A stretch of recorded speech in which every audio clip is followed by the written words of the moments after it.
18세기 중엽에요. 이 영국을 중심으로 해서 기술 혁신과 함께 대규모의 그 사회적이고 경제적인 구조 변혁이 좀 일어납니다. 이걸 산업혁명이라고 하는데요. 이 산업혁명이 막 전개되기 시작했을 때 그 과정을 좀 생생하게 전해주면서 경제 정책에 대한 조언을 한 경제학자가 있었죠. 네, 누군지 아시죠? 네, 아담 스미스입니다. 네, 유명한 사람이죠. 아마 우리나라 사람들이 경제학에 대해서는 잘 몰라도 아담 스미스는 대부분 알 것 같아요. 뭐 못해도 이름은 다들 들어봤을 것이다 라는 생각이 드는데요. 국부론을 썼죠. 국부론이죠. 원제목은 국부의 성격과 요인들에 관한 연구인데요. 좀 길죠. 이걸 국부론이라고 부르는 거죠. 이 국부론에서 아담 스미스는요, 이 분업의 중요성을 좀 설명하면서 이 핀 공장의 예를 드는데요. 여기가 아담 스미스가 방문했던 핀 공장이라고 합니다. 핀 공장을 방문한 뒤에 이 아담 스미스는 이렇게 썼어요. 핀 만드는 일에 대해 잘 알지 못하는 노동자는 제 아무리 노력을 해도 하루에 핀 20개는커녕 단 한 개도 만들 수 없다. 그러나 오늘날 핀 제조업은 한 사람이 철사를 가져오면 두 번째 사람이 그것을 바르게 펴고 세 번째 사람은 그것을 자르고 네 번째 사람은 그 끝을 뾰족하게 만들고 다섯 번째 사람이 핀 머리를 붙이기 쉽게 다른 쪽 끝을 갈아내어 만든다. 핀 머리를 만드는 공정도 몇 단계로 나누어 있고 핀과 핀 머리를 붙이고 색을 칠하고 포장하는 과정도 다 나뉘어 있다. 결국 핀 하나를 완성하는 데 필요한 18번의 세부 작업을 따로따로 분담시킨다. 이렇게 해서 이 공장에서는 노동자 한 사람당 평균 4,800개의 핀을 생산하고 있다. 이것처럼 아담 스미스는 분업을 강조를 했는데요.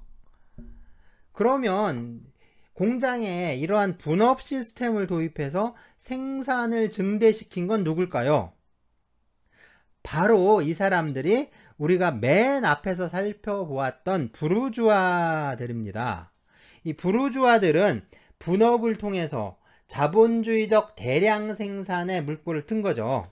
그렇게 함으로써 이 본격적인 공장제 기계공업으로 이렇게 발전할 수 있는, 그러니까 밑바탕을 만들어 놓은 거라고 할 수가 있습니다.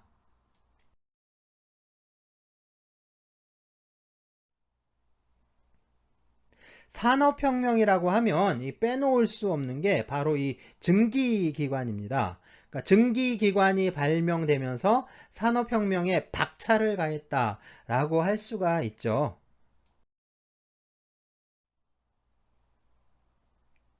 네, 이 증기기관차입니다.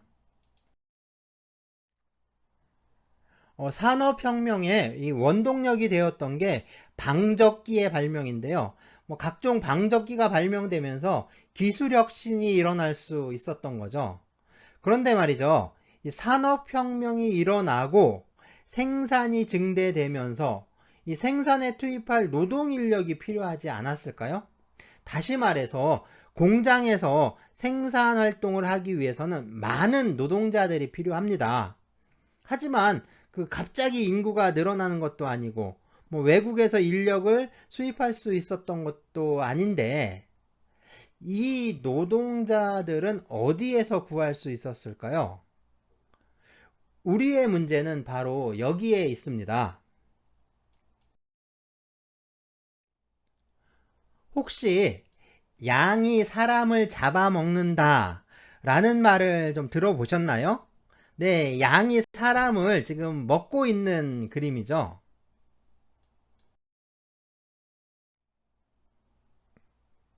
양은 초식 동물인데 어떻게 사람을 잡아먹을 수 있을까요? 이 말은 그 영국의 유명한 사람이 그의 유명한 저서에 남긴 말이기도 한데요. 네, 바로 토마스 모어인데요. 네, 이건 토마스 모어의 가족 사진? 아니, 이제 가족 초상화죠. 가족 초상화인데요. 이 사람이 바로 토마스 모어입니다. 인터넷을 찾아보면 그 인문학자라고 많이 소개하고 있는데요. 토마스 모어는 이 법과대학을 졸업하고 이 법률가로 활동을 했어요. 그리고 또 귀족이었죠. 그러니까 변호사와 또 의회 의원으로 활동을 했는데요. 나중에 그러니까 우리나라로 치면 이 대법원장하고 또 법무부 장관을 이제 혼합한 그런 정도의 위상인데요. 이 로드 캔슬러라는 자리에 오릅니다. 뭐 대부분 그 찾아보시면 그 대법관이 됐다 또는 뭐 대법원장이 되었다라고 하는데 약간 대법관이나 대법원장하고는 성격이 다릅니다. 이 로드 캔슬러의 자리에 올랐는데요. 하지만 이 영국 그 당시 영국 왕이 헨리 8세였는데 이 헨리 8세의 이혼에 동의하지 않고 자리에서 물러납니다.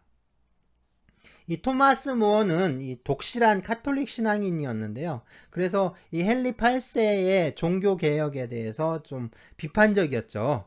그리고 무엇보다 이 헨리 8세가 왕비인 캐서린과 이혼을 하는 거 그거에 대해서도 상당히 좀 비판적이었고요. 나중에 이 헨리 8세가 앤 불린하고 혼인을 하고요. 이 앤 불린의 자녀들이 왕위를 계승하는 그 왕위 계승법에 대해서 이 토마스 모어가 서약을 거부합니다. 그리고 나선 이제 반역죄로 런던탑에 투옥이 되는데요. 그랬다가 참수형에 처해지게 됩니다. 그러니까 토마스 모어가 이 사형 집행 당하는 날인데요. 이때 그 사형 집행인에게 그렇게 말했대요. 자기 수염은 이 반역죄를 범한 게 아니니까 수염을 자르지 않도록 조심해서 자기 목을 자르라고 그렇게 말했다라고 전해지고 있습니다. 네, 토마스 모어가 좀 사형에 처해지고요. 그 바로 다음에 그 왕비였던 이 캐서린을 몰아내고 그 자리를 차지했던 게 앤 불린이었는데 이 앤 불린도 간통죄와 또 근친상간 간통과 근친상간이라는 그 누명을 쓰고요. 그 런던탑에서 참수형에 처해집니다. 그리고 나서 한 20년 정도 세월이 지난 뒤에 이 앤 불린의 딸이죠. 앤 불린의 딸이 영국 왕이 되는데 그게 바로 엘리자베스 1세 여왕입니다.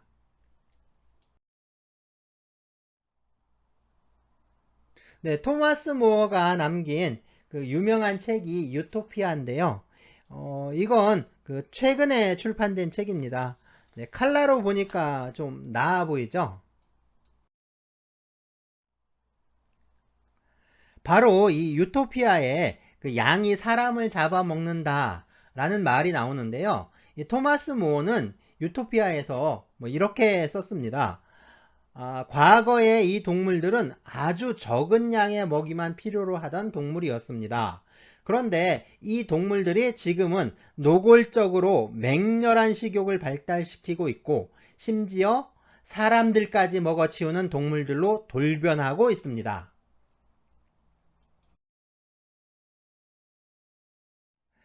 바로 엔클로저 운동을 가리킨 건데요. 엔클로저는 우리말로 하면 울타리 치는 것을 말합니다. 엔클로저는 15세기 말부터 17세기 중반까지 또 18세기 후반에서 19세기 전반에 걸쳐서 오랫동안 일어났는데요. 영국에서 엔클로저가 일어난 동기는 좀 그래요. 그 영국은 그 모직물 공업이 상당히 발달했는데요. 이 모직 공업이 발달하니까 양털 가격이 폭등한 겁니다. 그러니까 봉건 영주들이 양을 키우기 시작한 거예요. 그러니까 양을 키우려면 목초지가 필요하잖아요. 그래서 목초지를 만들고 거기에 양을 키우면서 이 양들이 도망가지 못하게 울타리를 친 거예요. 그래서 울타리 치기, 그러니까 엔클로저라고 부르게 된 겁니다. 그러면 양을 키우는 게 왜 문제가 된 걸까요? 이걸 이해하려면 이 중세시대 장원의 구조를 알아야 합니다. 그러니까 중세 봉건 시대에 봉건 영주들의 이 경제적 기반은 그 농업 생산을 위주로 하는 장원 경제였는데요. 제법 괜찮아 보이죠? 레고로 만든 장원입니다. 그러니까 오른쪽 위로 영주의 성이 좀 보이죠? 그 아래에 그 농노들이 사는 마을이 있고요. 왼쪽에 보면 이 빨간 지붕이 보이죠? 이 교회와 수도원입니다. 봉건 영주들은 귀족이잖아요. 무슨 백작이니 공작이니 아니면 기사작이라도 있는데요. 이 작위는 그 장남한테 세습이 됩니다. 그러니까 장남만 귀족이 될 수 있는 거죠. 그 장남이 공작, 백작 같은 귀족 신분을 세습하면서 이 장원도 물려받는 거예요. 둘째 아들부터는 그냥 평민입니다. 그러니까 아무것도 받지 못하는데요. 그래도 둘째 아들도 자기 자식인데 이 둘째한테도 뭘 물려주고 싶지 않았을까요? 그래서 이 둘째한테는 이 수도원을 물려주고요. 이 수도원장을 시켜주는 겁니다. 물론 이 수도원장을 하려면 신부가 되어야 하는데요. 뭐 거의 돈으로 사는 거죠. 돈으로 이제 신부 자리를 사서 수도원장이 되고요. 뭐 미사라든가 뭐 종교적 행사 같은 거는 진짜 신학을 공부한 신부를 고용을 해서 드리게 하는 겁니다. 뭐 그랬어요. 뭐 지금 뭐 우리나라 대형 교회들도 뭐 크게 다르게 보이진 않는데요. 뭐 옛날에 그랬습니다.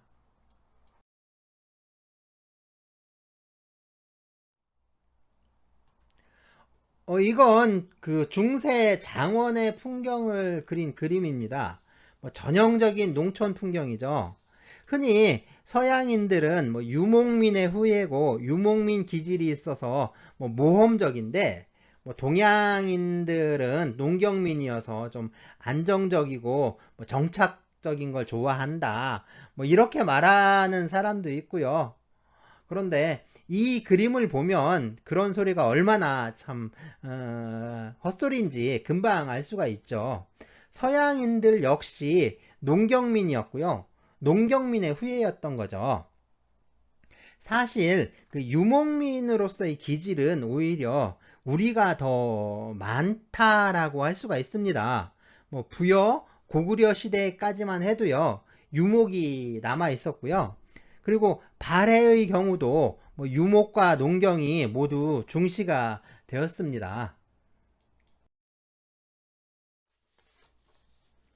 이 그림을 보면 마을 앞뒤로 농경지가 있는데요. 마을 앞은 지금 농사를 짓고 있는 땅입니다. 마을 뒤쪽으로 보면 목초지처럼 보이는데요. 이게 중세 시대였다면 여기는 양을 키우는 목초지가 아니에요. 농사를 쉬는 땅입니다. 그러니까 중세 시대 장원의 구조를 보면 알 수 있는데요. 네, 이게 중세시대 장원의 구조입니다. 뭐, 한 중간에 보면, 중앙에 보면 교회가 보이고요. 교회 오른쪽으로 영주의 성이 있죠. 그리고 교회 아래쪽으로 마을이 있습니다. 그리고 마을의 오른쪽에 방목장이 있고, 왼쪽으로 목초지가 있죠. 여기는 그 양을 키우는 곳이 아니라 말을 키우는 곳이에요. 그 말은 그 전쟁이나 또 승마를 위해서 꼭 필요하기도 했죠. 그리고 또 이 농사를 짓는데 유럽에서는 소보다 말을 이용했습니다. 우리는 말이 아니라 소를 농사에 썼잖아요. 어떤 사람들은 이 소가 말보다 힘이 세서 그렇다라고 하는데 그건 아니에요. 이 소보다 말이 더 힘이 셉니다. 그러니까 유럽은 밭농사 위주였는데 우리는 논농사가 중심이 됐죠. 그런데 소는 발굽이 이렇게 둘로 갈라져 있는데 말은 굽이 하나예요. 그러니까 통굽인 거죠. 이게 무슨 차이가 있냐면 말은 논에 들어가서 발이 빠지잖아요. 진흙 속에 발이 빠지면 그럼 발을 빼내질 못해요.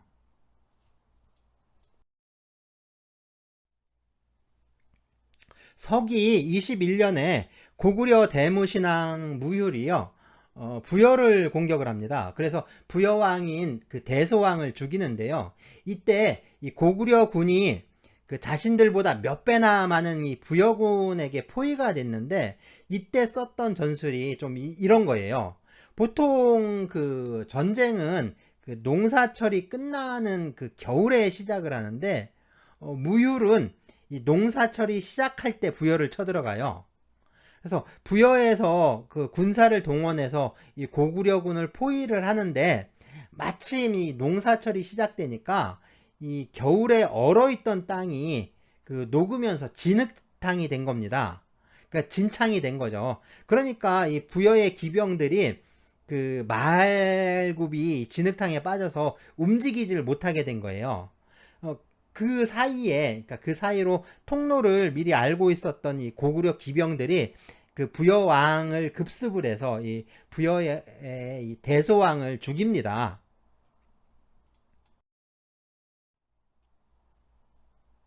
그 유럽에서는 이렇게 밭농사를 지었잖아요.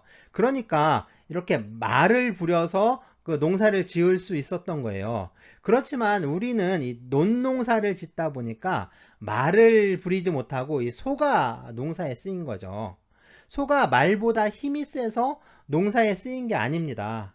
뭐 동남아도 그렇고 보면 논농사를 짓는 지역에서는 그 소를 쓰는 게 뭐 그런 이유가 있기 때문에 그래요.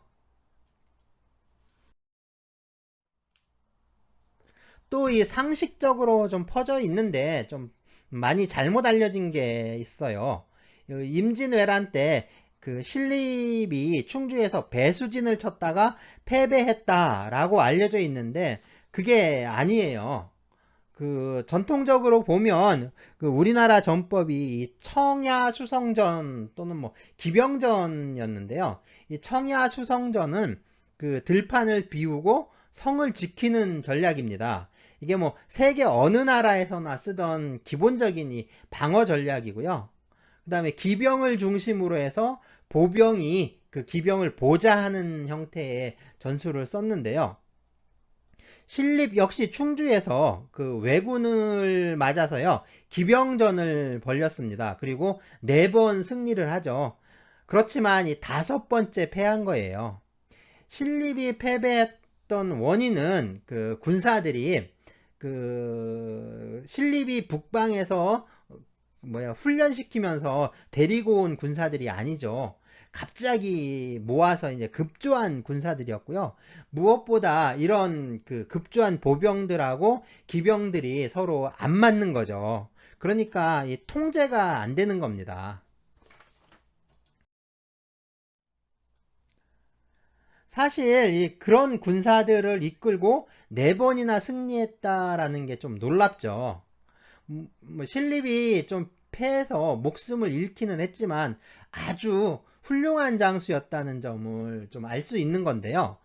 만약에 조령에서 매복해서 왜군을 섬멸했어야 한다. 그러니까 그 왜군이 문경세제를 넘어오잖아요. 그러니까 이 조령, 그러니까 문경세제에서 딱 매복을 해서 그 왜군을 거기서 섬멸했어야 한다. 뭐 이런 주장들을 하는데 그래서 그렇게 안 했다. 또 비난을 많이 하죠. 그런데 사실은 그게 아닙니다.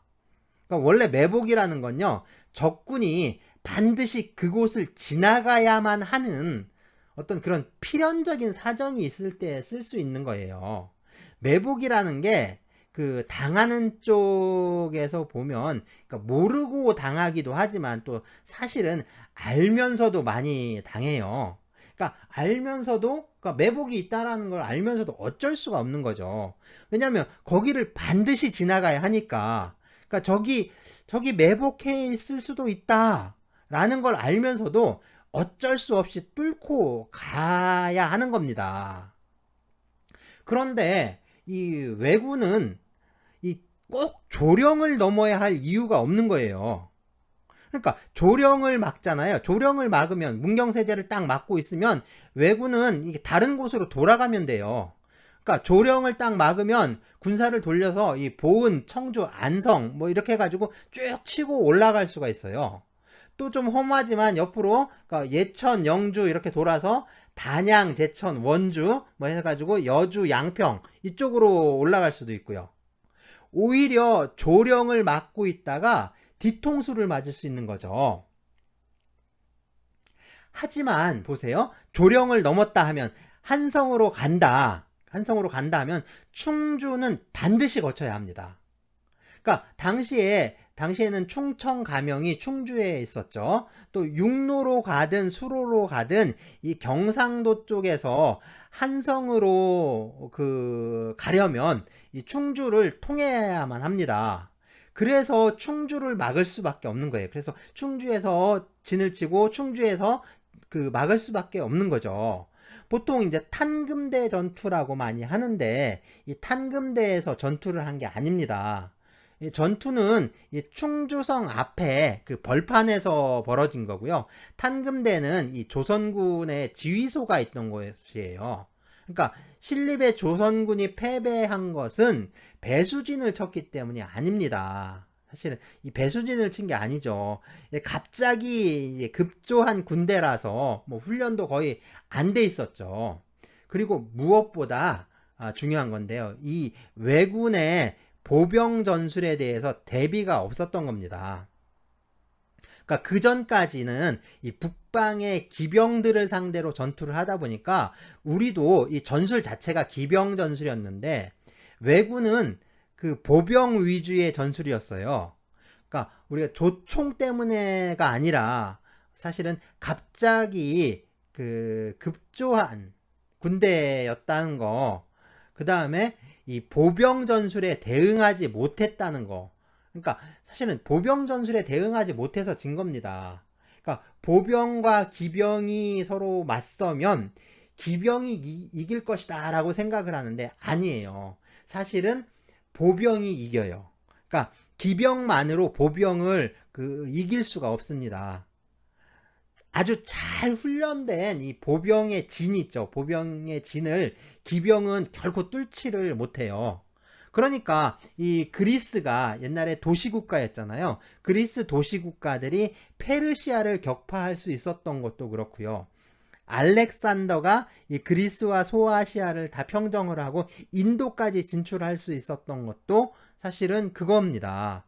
로마가 지중해를 장악하고 또 대제국을 세울 수 있었던 거, 이거 모두 다 보병 군단의 힘이었다라는 거죠. 그러니까 보병이 사실 그렇게 한 겁니다. 그런데 우리는 이제 보병 전술에 대해서 대비책이 없었던 거죠. 그러니까 전혀 듣도 보도 못한 전술이다 보니까 당할 수밖에 없었던 겁니다. 네, 이게 로마와 고구려의 기병인데요. 뭐 가장 큰 차이는 뭘까요? 네, 지금 뭐 수업 시간에 딴소리를 하는 게 아닙니다. 이건 교과목 내용과 상관없다고 해서 뭐 수업 안 하고 딴소리 하고 있는 게 아니거든요. 이런 게 굉장히 중요한 거예요. 사소한 것 같지만 사실은 이런 훈련을 통해서 여러분들은 학문하는 방법을 익히는 거거든요. 자, 보세요. 이제 가장 큰 차이점이 보이나요? 큰 차이점. 그러니까 로마군은 고구려군에 비해서 갑옷이 좀 빈약하다고 할까요? 네, 고구려 기병은 이 철갑옷으로 온몸을 두르고 있고 말까지 갑옷을 입혔죠. 만약에 여러분들이 이렇게 답변을 했다면 한 C 정도 맞을 수 있습니다. 가장 중요한 차이는 이런 게 아니에요. 자, 이거 보이나요? 이거 등자라고 하는 건데요.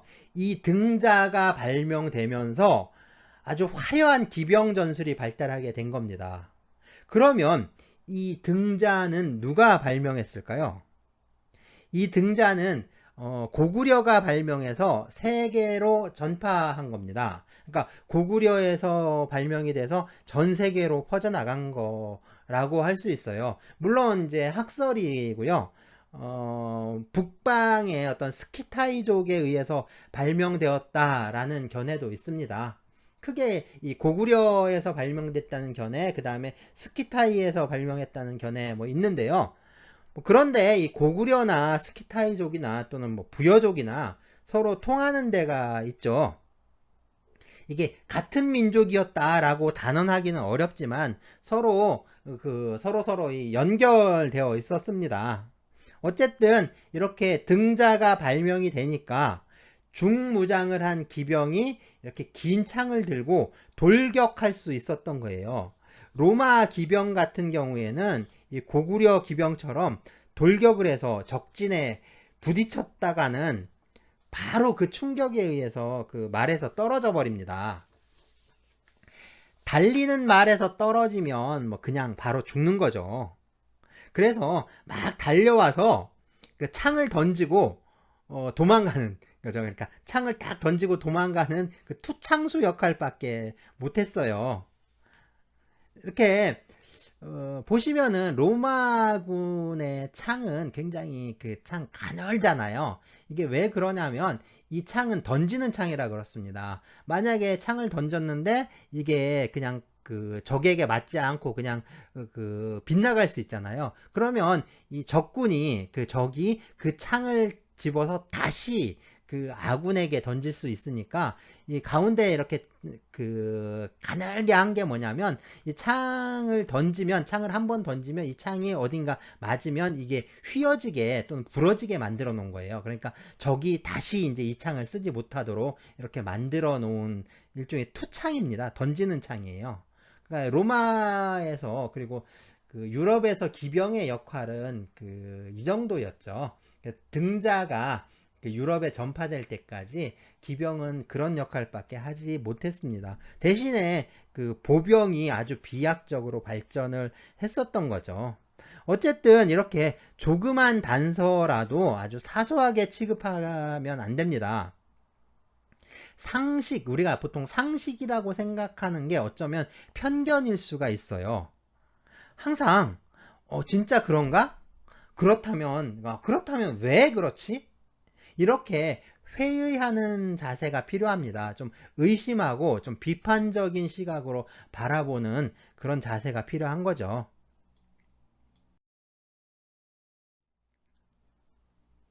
자, 다시 그 중세의 장원인데요. 그 목초지나 방목지에서는 말을 키웠습니다. 그리고 이제 농경지에서 농사를 지었는데요. 우리는 논이고 밭이고 뭐 봄에 심고 여름 심고 가을 심고 해서 계속 농사를 짓잖아요. 그래서 뭐 논농사를 져서 가을에 이렇게 벼를 수확을 하면 논에서 물을 빼고 거기다 보리를 심고 봄에 또 보리를 수확을 하면 물을 채우고 또 이제 못 심어서 이제 논농사 짓고 뭐 그랬는데 유럽에서는 그렇게 하질 않았습니다. 네, 여기 춘경지. 예, 여기는 봄 농사를 짓는 땅이에요. 네, 그리고 추경지. 여기는 가을 농사를 짓는 데죠. 휴한지라고 되어 있는데요. 여기는 농사를 쉬는 데입니다. 그리고 이제 이게 이번 해에 춘경지, 추경지, 휴한지 이렇게 썼다면 그 다음 해에는 이렇게 봄에 농사 짓던 데를 가을에 또 농사를 지어요. 그리고 가을에 농사 짓던 데는 또 쉽니다. 그리고 이제 그 쉬던 데는 또 봄 농사를 져요. 이렇게 농경지를 이제 셋으로 쪼개서 봄, 가을 농사 짓는 거하고 또 쉬는 땅 해가지고 이렇게 세 개를 나누어서 이렇게 돌아가면서, 그러니까 계절별로 이렇게 돌려가면서 농사를 지었는데요. 자, 이런 농사법을 삼포 농법이라고 했습니다. 그런데 이렇게 농사를 지을 수밖에 없는 게 땅이 좀 척박하기 때문에 그래요. 거기다가 이 농업 기술도 아주 형편이 없었는데요. 엔클로저는 뭐냐면 이 방목지나 목초지의 양을 키웠다는 게 아니라 이 농경지에다가 이 농경지를 그냥 목초지로 만들어 버린 거죠. 농경지에 이렇게 양을 키우려면 이렇게 풀씨만 뿌린다고 되는 게 아니잖아요. 그러니까 양들이 좀 도망가지 못하게 삥 둘러가지고 이렇게 울타리를 좀 쳐야 되고요. 그 울타리 치기를 한 거죠. 그래서 엔클로저라고 부르게 된 겁니다. 그렇게 이제 농사 짓던 사람들이 농경지를 뺏기고 이렇게 쫓겨나게 되니까 양이 사람을 잡아먹는다 라고 표현을 한 거죠. 그럼 이 쫓겨난 농노들은 어떻게 됐을까요? 쫓겨난 농노들은 짐을 싸들고 이 도시로 나가는 거예요. 뭐 농촌보다는 도시가 그나마 뭐 일자리가 있으니까 뭐 먹고 살 길이 열리겠죠. 뭐 지금 이 사진은요, 그 엔클로저로 인해서 뭐 영주한테 쫓겨난 농노들은 아니고요. 이건 미국 그 대공황 때 집을 잃고 쫓겨난 가족들의 사진입니다. 뭐 그런데 쫓겨나서 뭐 도시로 가는 처지는 뭐 농노나 뭐 이 사람들이나 똑같았겠죠. 도시로 간 농노들은 이렇게 도시의 노동자가 됩니다. 도시 노동자의 삶은 어땠을까요?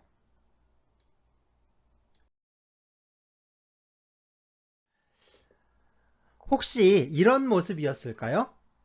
이건 미국의 포드 자동차 회사 사진인데요. 미국의 헨리 포드는 1903년 자동차 회사를 세우죠. 그리고 1913년 조립 라인 방식에 의한 이 자동차 생산 체제에 이 포드 시스템을 확립을 합니다. 그리고 그 다음 해 1914년에 그 최저임금 1급 5달러, 그 다음에 하루 8시간 노동이라는 이 획기적인 노동 정책을 도입을 합니다. 당시에 1급 5달러는요, 다른 사업장의 2배에 해당하는 임금이었다고 해요. 그러니까 이 사진이 보여주는 것은 좀 보편적인 게 아니라 어떤 특별한 경우라고 할 수 있겠죠.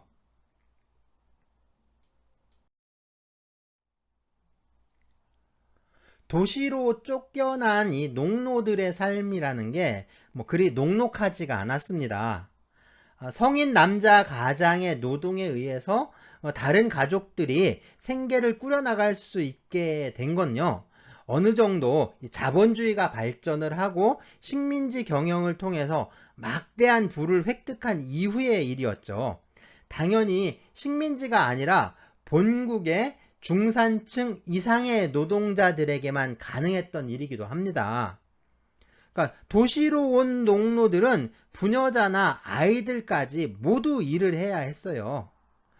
그리고 공장주들은요, 성인 남자들보다 다루기 쉽고 또 임금도 적게 줄 수 있는 여자들하고 아이들을 선호를 합니다. 아동노동, 그러니까 이 아동노동의 착취라든가 인신매매가 자본주의 초기부터 나타나는 아주 심각한 문제였던 거죠. 또 남녀노소 구분 없이 휴일이나 휴식도 그 제대로 보장받지 못했어요. 그리고 장시간 노동에 시달려야 했던 거죠. 농노의 신분이었을 때, 그러니까 농노로 있을 때, 이 사람들은 그 교회법 있죠. 또는 그 게르만 관습법에 의해서 휴일이나 휴식을 좀 보장받을 수가 있었습니다. 성경 말씀에 의하면 그 일주일에 하루는 쉬어야 되잖아요. 그러니까 그 장원, 그 농노로서 장원 경제에 그 있을 때, 그 농사를 지을 때는 그 하루씩은 쉴 수가 있었는데, 이 도시에 나와서는 그런 것들이 하나도 보장이 되어 있지 않은 거죠. 그러니까 노동자가 되었을 때 이 노동 시간을 좀 규제를 하고, 네, 지금 근로기준법이 그렇잖아요. 근로기준법처럼 이 노동시간을 규제를 하고 뭐 휴일이라든가 휴식을 보장해주는 법이나 제도 이런 건 전혀 존재하지 않았던 거죠. 바로 이런 게 이 자유계약의 맹점입니다. 당시에는 이 자유의 의미가 바로 이런 거였죠. 그러니까 한마디로 말해서 장시간 저임금 노동으로 노동을 착취당할 자유, 아니면 실직하고 굶어 죽을 자유, 이것밖에 없었던 거죠. 예, 당시에 이 노동자의 비참한 삶에 대해서는요, 앞으로 그 사회보장제도의 어떤 역사적 발전이라는 챕터가 있는데, 이 사회보장제도의 역사적 발전이라는 그 항목에서 그걸 다룰 때 좀 자세히 살펴보기로 하겠습니다.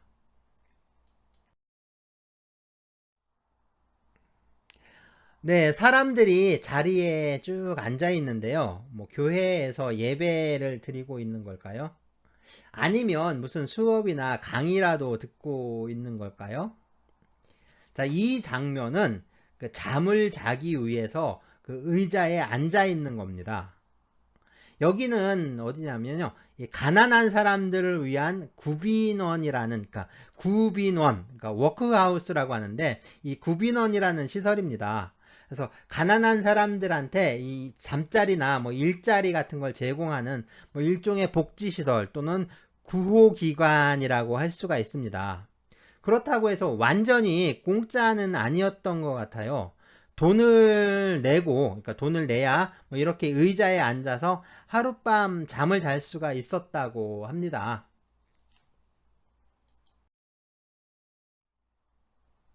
네, 뭐 무슨 관 같은 걸 모아놓은 것 같죠? 이건 관이 아니라 누워서 잘 수 있는 잠자리입니다. 가격은 그 앉아서 자는 것의 2배였다라고 하는데요. 물론 덮는 이불은 없지만 그런대로 이제 지푸라기라도 넣어서 좀 약간은 푹신한 바닥에 무엇보다 이제 누워 잘 수 있다는 거죠. 아주 좁기는 하더라도 그래도 앉아서 자는 것보다는 많이 좀 나았겠죠.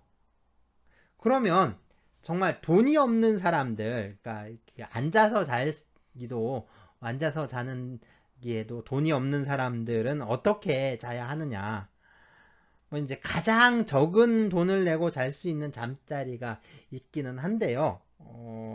앉아서 자는 거에 반값이다라고 합니다. 그러니까 이 누워 자는 거에 한 4분의 1 정도 하는 값이 되겠죠. 네, 줄에 매달려 자는 거예요. 이게 앉아서 자는 거에 반값이라고 합니다. 물론 이제 무협지 같은데 많이 보면은 이 무공의 고수들 있잖아요. 아주 이제 그 고수들 같은 경우 줄에다가 그 줄을 매놓고 그 줄 위에서 자고 뭐 그러는데 뭐 그런 건 아니죠. 그런 건 아니고. 자, 이건 사진이 아니라 그 스케치 한 건데 그 여러분들이 이건 왜 스케치를 한 걸까 뭐 할 수도 있을 것 같아요. 그래서 안 믿을 것 같아서 뭐 이줄 매놓고 거기서 그돈 내고 들어가 잠잔다는 게 안 믿을 것 같아서 사진을 준비를 했습니다. 근데 해상도가 많이 떨어져서 크게 올리질 못했는데요. 보세요. 진짜죠? 줄에 이렇게 매달려서 자는 거예요. 줄에 매달려서. 이것도 공짜가 아니라, 그러니까 돈을 내고 잤다라는 거죠. 참, 네, 참 비참한 현실이죠.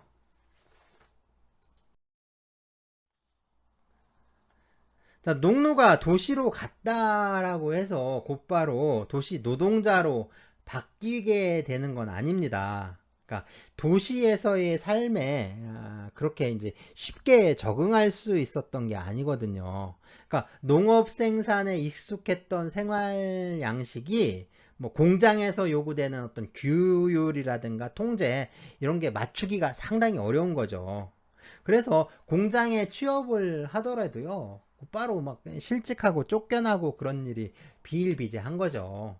그러니까 농사일을 해보면 농사일이라는 게 아침에 아주 일찍 일어나서 그 일을 하고요. 그러니까 여름에 더우면 그렇죠.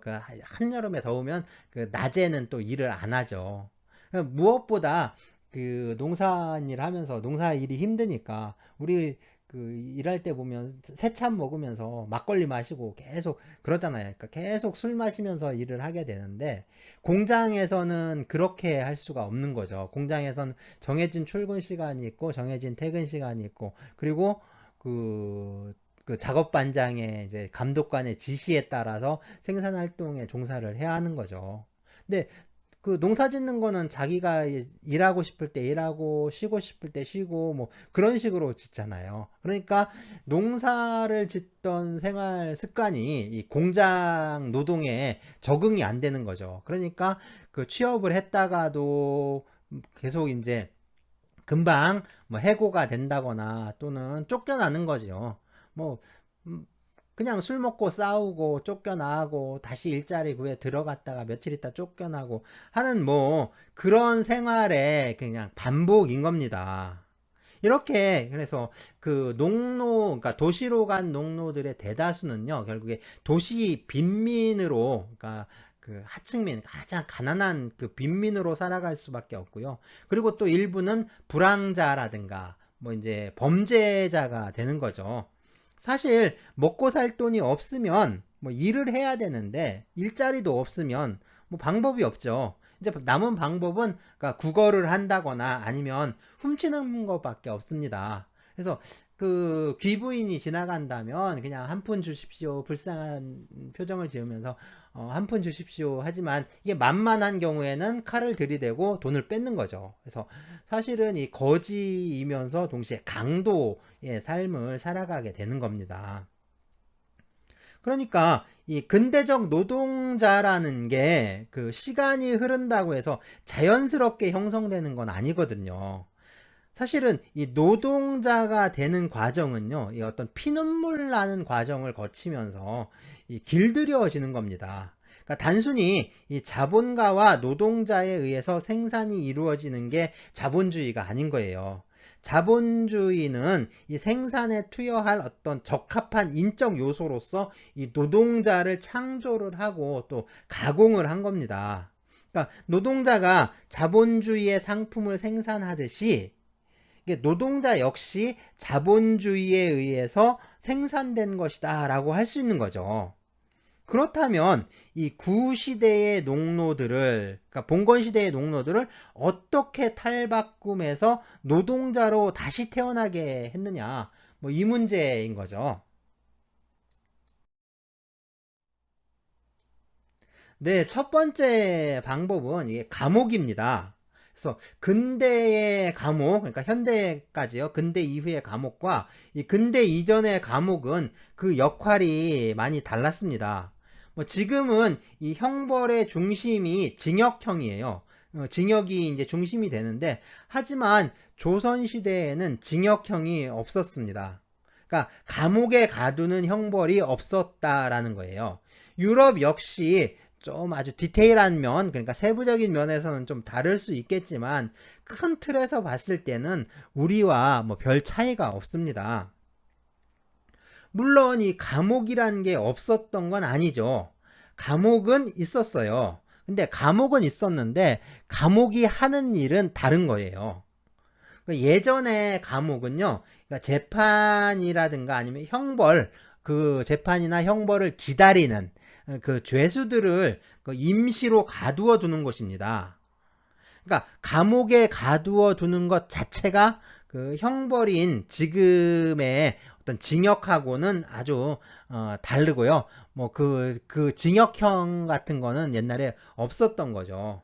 그러니까 이 징역이라는 건요, 근대에 다시 말해서 자본주의 시대에 들어와서 생겨난 형벌입니다. 그럼 왜 이런 징역형이 생겼을까요?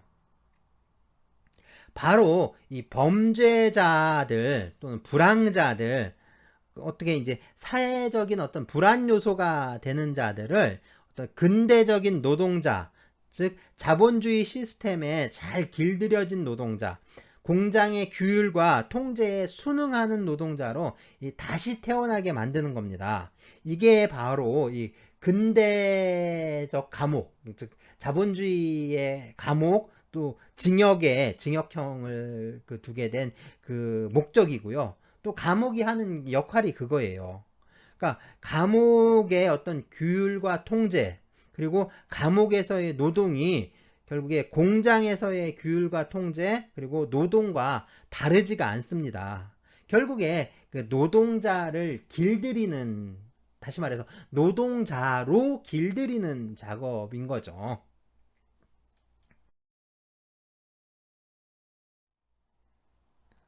네, 다음은 학교인데요. 학교는 교육기관이죠. 그런데 근대 이전의 학교는 그 선택된 소수 계층의 사람들만 입학을 했죠. 그리고 공부를 할 수가 있었습니다. 그러니까 대중교육, 특히 이제 전 국민을 상대로 하는 의무교육 이런 거는 거의 근대 이후의 일입니다. 그러니까 교육의 목적이라든가 뭐 이상 이런 걸 아무리 좀 멋있는 말로 좀 치장을 해 놓더라도요.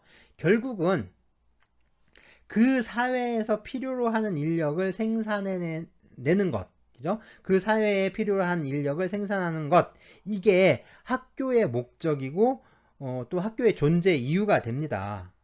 그렇다면 이 자본주의 시스템에서 필요로 하는 인력, 그래서 학교에서 교육을 통해서 만들어내는 인력, 이건 어떤 인력일까요?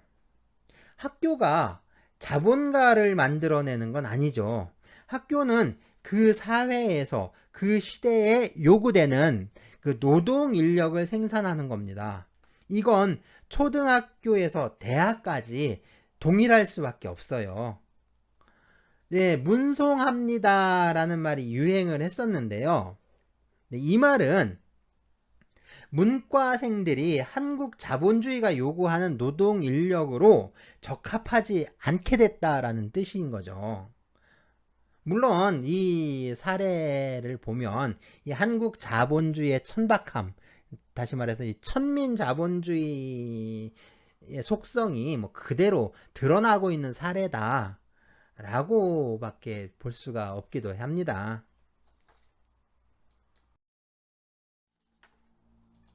자, 마지막으로는 이 군대입니다. 군대는 기본적으로 국방의 기능을 담당하고 있죠.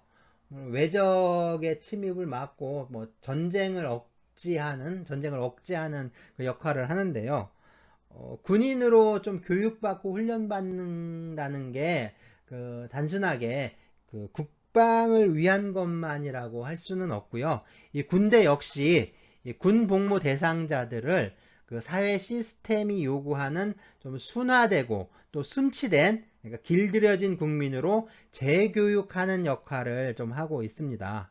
그러니까 이렇게 감옥, 그 다음에 학교, 또 군대가 이 자본주의 시스템이 요구하는 또 규율과 통제에 순응하는 뭐 그런 노동자를 재생산하는 역할을 하고 있는 거죠. 물론 이제 현대 사회에 오면서 차츰 그런 역할들이 그 제대로 수행되고 있지 않아서 뭐 그런 문제점들이 계속 드러나고 있기는 합니다.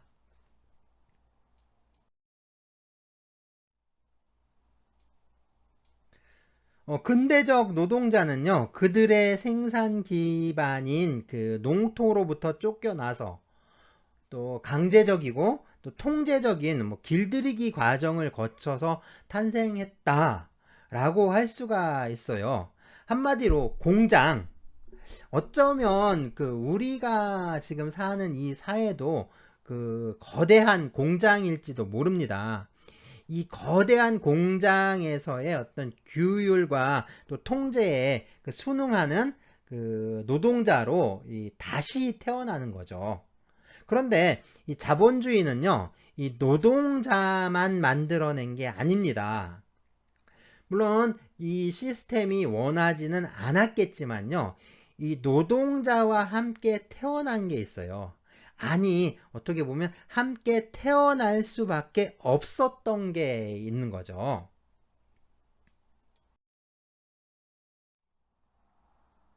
바로 이 노동 문제입니다. 뭐 갈등과 또 분쟁이죠. 더군다나 그 갈등과 분쟁의 이 밑바탕에는 이 사회 계급이라는 문제가 깔려 있는 거죠. 그래서 이게 쉽게 해결이 안 됩니다. 또 이 분쟁이 또 계속 반복되는 양상을 보이게 되는 거죠.